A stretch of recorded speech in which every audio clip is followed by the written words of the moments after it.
좀 짧게 이렇게 해주시죠. 네. 예, 짧게 할 수도 있고 길게 할 수도 있습니다.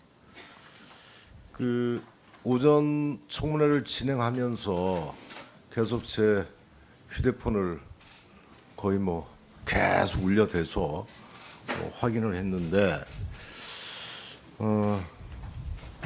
여러 가지 너는 그 당시에 뭐 했냐? 뭐 또 뭘 지랄하네. 너는 군대 갔다 왔냐? 다음 너 낙선운동 하겠다. 이런 게 거의 휴대폰이 불이 났습니다.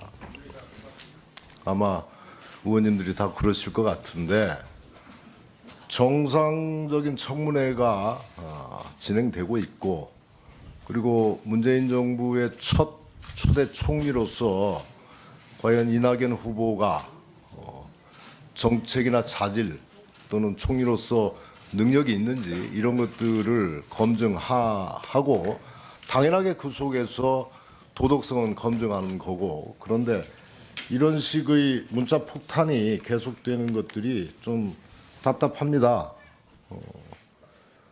너는 뭐 했냐? 저는 감옥 왔다 갔다 하고 수배 생활을 했습니다. 너 군대 갔다 왔냐? 군대 31개월 다 갔다 왔습니다. 그런데 이런 게 그 전에 이제 선거 과정 속에서도 소위 그 문캠 뭐 문팬 그룹 나쁘게 말하면 뭐 문바 이래가지고 그래서 패권주의 이야기가 나왔던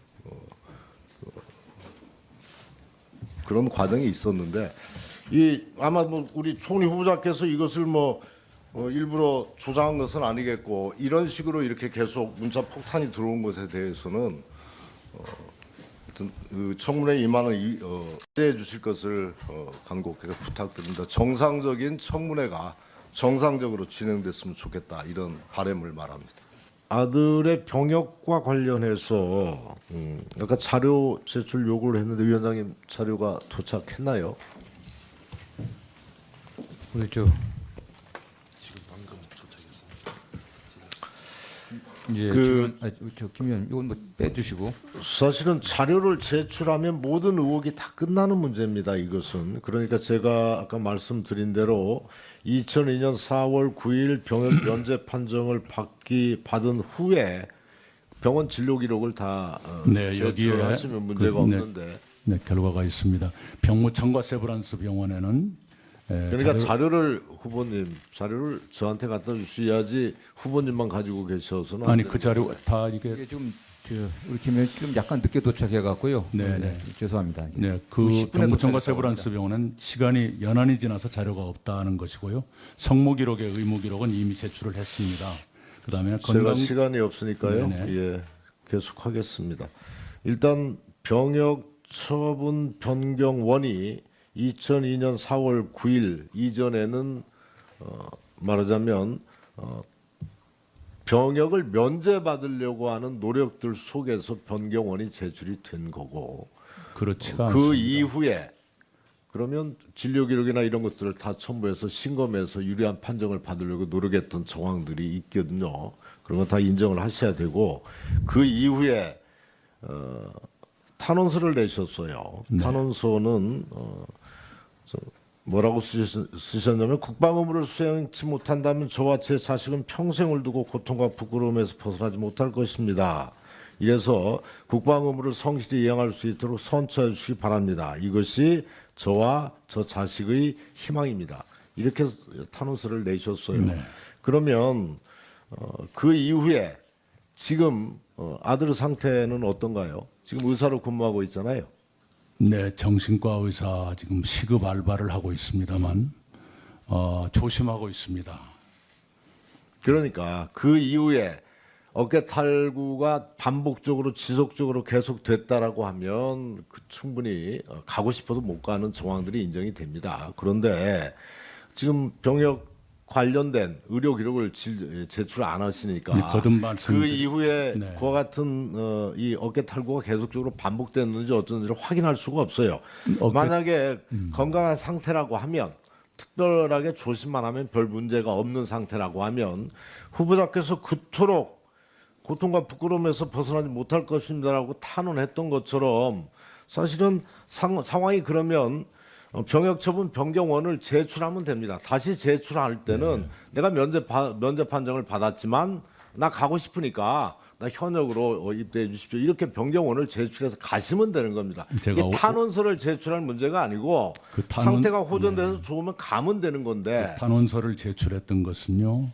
최종적인 면제 판정이 나오기 전에 그 중앙신체검사원에서 정밀 검사를 앞둔 시점에 그 정밀 검사에서라도 선처를 해달라. 안 되면 공익근무라도 하게 해달라는 내용이었습니다. 신설특위원회. 그리고 그 후로에 무슨 조치를 했냐. 바로 그 이듬해 2003년에 뇌하수체 종양이 발견돼 가지고 세브란스 병원에서 8시간의 수술을 받았습니다. 그리고 사후 관리가 몇 년이 걸렸습니다. 그래서 포기했습니다. 예, 후보자님께서 아까 그 말씀을 하셨고요. 근데 그와 관련된 병원 기록을 제출을 해달라고 하시는데 계속 안 하시니까 지금 계속 묻고 있는 뇌하수체 겁니다. 종양 그 수술 기록은 있을 겁니다. 네. 하여튼 빠른 시간 내에 이건 뭐 네, 시간이 좀 많이 해주시기 걸리는 것도 바랍니다. 아닙니다. 심평원에서 확인하면 금방 나오는 심평원 것은 곧 나올 겁니다. 아까 그 말씀 드리려고 했는데 제지당했습니다. 제출해 주시길 부탁드리고요. 다음에 아까 우리 존경하는 박명재 의원님께서 말씀하셨지만 노무현 우리 문재인 대통령께서 후보 시절에 5대 비리, 즉 병역, 부동산 투기, 세금 탈루, 위장 전입, 논문 표절 이것을 원천 배제하겠다 이렇게 공언을 하셨어요. 그럼에도 불구하고 지금 강경화 후보자 우리 또 총리 후보자께서 위장 전입 문제가 있습니다. 사실은 원천 배제 약속이 문재인 정부에서 무너진 것으로 봐야 되겠죠. 여러분이 평가해 주시기 바랍니다. 국민들이 평가해 달라고요? 네. 예. 사실 무너졌지 않습니까? 위장 전입 시인하셨고 또 문재인 대통령께서 강경화 후보자의 위장 전입을 있음에도 불구하고 최초니까 용인해 달라 이렇게 말씀하신 거란 말이죠. 또 한 가지는 강경화 후보자가 여러 가지 여성의 최초로서 상징성이 많고 신선한 후보 여러 가지 부분들이 있습니다. 저도 인정합니다. 그런데 최대 현안인 북핵 문제나 또는 강대국 상대 업무나 이런 외교의 실무 경험은 대단히 부족하다 이런 측면의 비판도 있습니다. 그래서 그 비판에 대해서 조현욱 청와대 인사수석께서 이렇게 말을 했어요.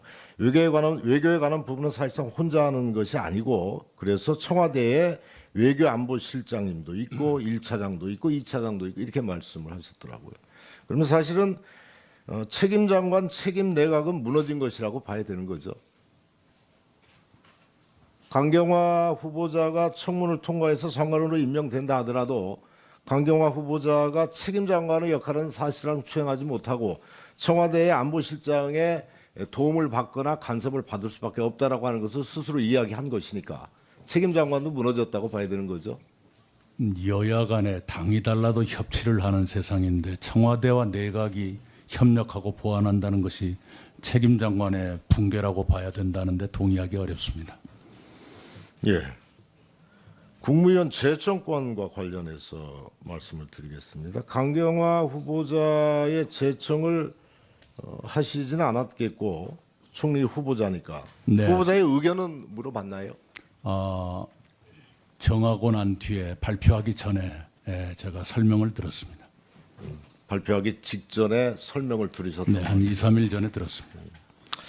유일로 부총리가 총리 대행으로서 재청을 한 것으로 돼 있어요. 그렇죠?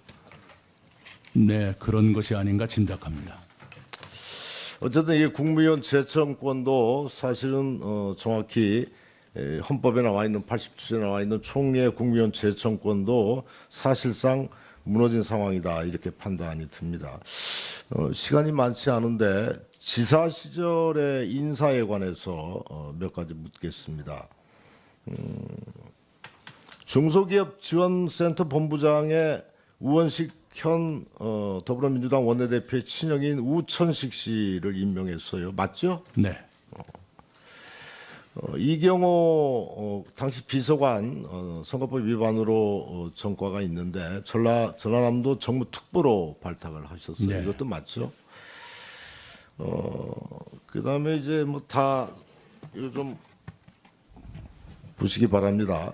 지사 시절에 거의 측근 보훈 인사, 선거대책본부장 했던 곳, 뭐 중소기업 특보, 경제특보, 선거 캠프 활동, 뭐 정책특보 하셨던 분들이 다 요직으로 이렇게 가 있습니다.